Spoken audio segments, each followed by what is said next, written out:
24 స్టూడియోలో మీ పర్సనల్ మరియు business promotions కోసం సంప్రదించండి 96616699. చెప్పమ్మా, ఎక్కడి నుంచి వచ్చావు? నేను తాళాపల్లి నుంచి వచ్చాను. ఏంటి సమస్య ఏంటి నీది? నా సమస్య మా ఆయన గుండె నొప్పి వచ్చి చనిపోయాడు, హార్ట్ పేషెంట్. అదాటుగా గుండె నొప్పి 5 రోజులు హాస్పిటల్లో ఉండి 3 లక్షలు డబ్బు పెట్టాము. 3 లక్షలు డబ్బు పెట్టాను. డబ్బు పెట్టినాక ఇంకా నాకు డబ్బు లేదంటే గవర్నమెంట్ హాస్పిటల్కి తీసుకెళ్ళిపోమన్నారు. గవర్నమెంట్ హాస్పిటల్కి తీసుకెళ్ళమంటే గవర్నమెంట్ హాస్పిటల్కి తీసుకెళ్ళినాక సాయంత్రం 9-10 చనిపోయాడండి. అక్కడ డబ్బు అంతా పెట్టేశాను, అప్పులు తెచ్చి. నేను నడవలేను, నాకు బీపీ షుగర్ ఉన్నాయి. మరి నా బాధ ఎవరు పట్టించుకోవట్లేదు, కొడుకులు కూడా చూస్తలేదు. వాళ్ళు చెప్పలేదా 3 లక్షలు ఖర్చు పెడితే బతుకుతారు అన్నాడా?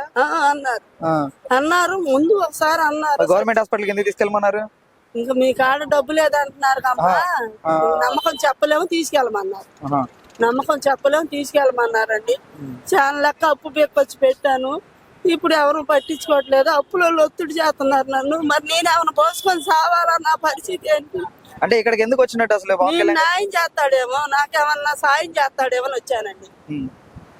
సాయం అంటే ఏంటి? డబ్బు పరంగా ఆర్థిక సాయమా?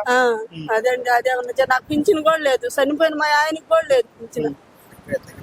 చనిపోయిన మా ఆయనకి కూడా లేదండి పింఛన. కాకపోతే ఇప్పుడైనా కొంచెం నాకేమన్నా ఆ ఒత్తిడి తగ్గిస్తాడేమో. అప్పులు తీసుకొచ్చి పెట్టుకున్నాను. నేనే కూలీ నాలు చేసుకునేదాన్ని కాదు, కనీసం పాసెంట్లు దొంగకుంటానికి కూడా నన్ను ఎవరు పెట్టుకోవట్లేదు. సమస్య పవన్ కళ్యాణ్ గారి దగ్గరికి వెళ్తే తిరిగిద్దంటారా అని నమ్మకంతోనే వచ్చాను. ఏంటమ్మా అంత నమ్మకం ఏంటి ఆయన మీద? చేస్తానన్నాడు కదా మాయాస్మెంట్ వాళ్ళకి సాయం.